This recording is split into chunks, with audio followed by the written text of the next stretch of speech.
अस्सलाम वालेकुम दोस्तों। So in this lecture we will be learn about the friend function in the object oriented programming कि friend function object oriented programming के अंदर कैसे use होते हैं और friend function और normal function के दरमियान क्या फ़र्क होता है। तो आइए स्टार्ट करते हैं।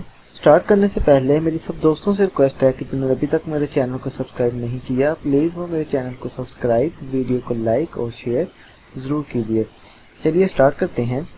नॉर्मली तो ये होता है कि हम किसी भी क्लास के जो प्राइवेट और प्रोटेक्टेड डाटा मेंबर्स होते हैं उनको हम क्लास से बाहर एक्सेस नहीं कर सकते, लेकिन कुछ कंडीशंस के अंदर हम डाटा मेंबर्स को एक्सेस कर सकते होते हैं। लेकिन ऐसा करने के लिए हम एक फंक्शन डिक्लेयर करते हैं जिस फंक्शन को हम नेम देते हैं फ्रेंड फंक्शन का। Friend function declare with the friend keyword.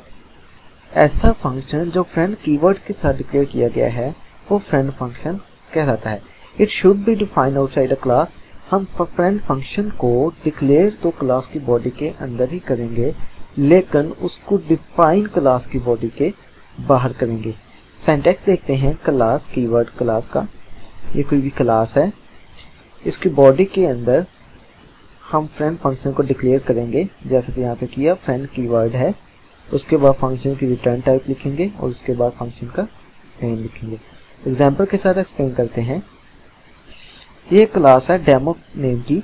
इसके अंदर हमने दो वेरिएबल डिक्लेयर किए प्राइवेट एक्सेस स्पेसिफाई यूज करते हुए x एंड y। उसके बाद हमने एक कंस्ट्रक्टर लिया जिसके अंदर हमने दो पैरामीटर एक्सेप्ट करने हैं और उन पैरामीटर्स की वैल्यू को डाटा मेंबर को साइन करवा देनी है x और y को। उसके बाद एक हमने फ्रेंड फंक्शन डिक्लेयर किया क्लास की बॉडी के अंदर using the friend keyword, return type, function का नेम और अगर वो की पैरामीटर एक्सेप्ट करता है जिस टाइप का वो पैरामीटर एक्सेप्ट करेगा उस टाइप का यहाँ पे वेरिएबल लेंगे। क्योंकि हमने बात की थी कि जो फंक्शन फ्रेंड फंक्शन होता है इसको डिक्लेयर क्लास की बॉडी के अंदर करेंगे और डिफाइन क्लास की बॉडी के बाद, सो हम इसको यहाँ पे डिफाइन क्लास के बाहर डिफाइन किया। ये वाला जो फ्रेंड फंक्शन है इसको हम जरूरी नहीं पब्लिक ही लेना है, इसको हम प्राइवेट के तौर पे भी ले सकते हैं। अब मेन बॉडी के अंदर देखते हैं कि हमने डेमो क्लास का एक ऑब्जेक्ट क्रिएट किया x, क्योंकि अगर किसी कंस्ट्रक्टर को पैरामीटर पास करने हो तो वो उसी वक्त पास करते हैं जब ऑब्जेक्ट क्रिएट करते हैं।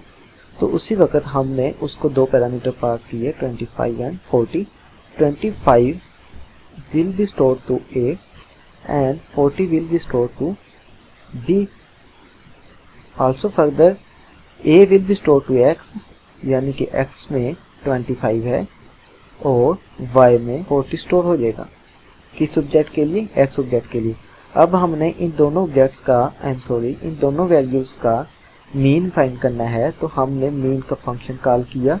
जैसे मीन का फंक्शन कॉल हुआ तो कंपाइलर एग्जीक्यूटर इस फंक्शन पर आया। हमने जो पैरामीटर पास किया है उसकी टाइप है डेमो, तो यहाँ पे भी हमने डेमो टाइप का ही एक वेरिएबल डिक्लेयर किया s जो कि x को एक्सेप्ट करेगा और यहाँ पर हमने s की वैल्यूज को एक्सेस किया s डॉट x।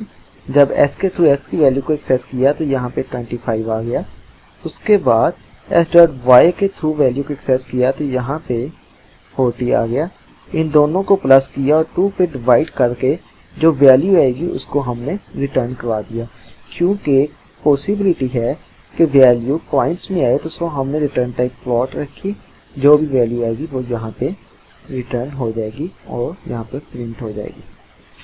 तो दोस्तों ये था फ्रेंड फंक्शन। उम्मीद करता हूँ कि आप दोस्तों को वीडियो अच्छी लगी होगी और आप अच्छे से इस कंसेप्ट में क्लियर हो गए होंगे।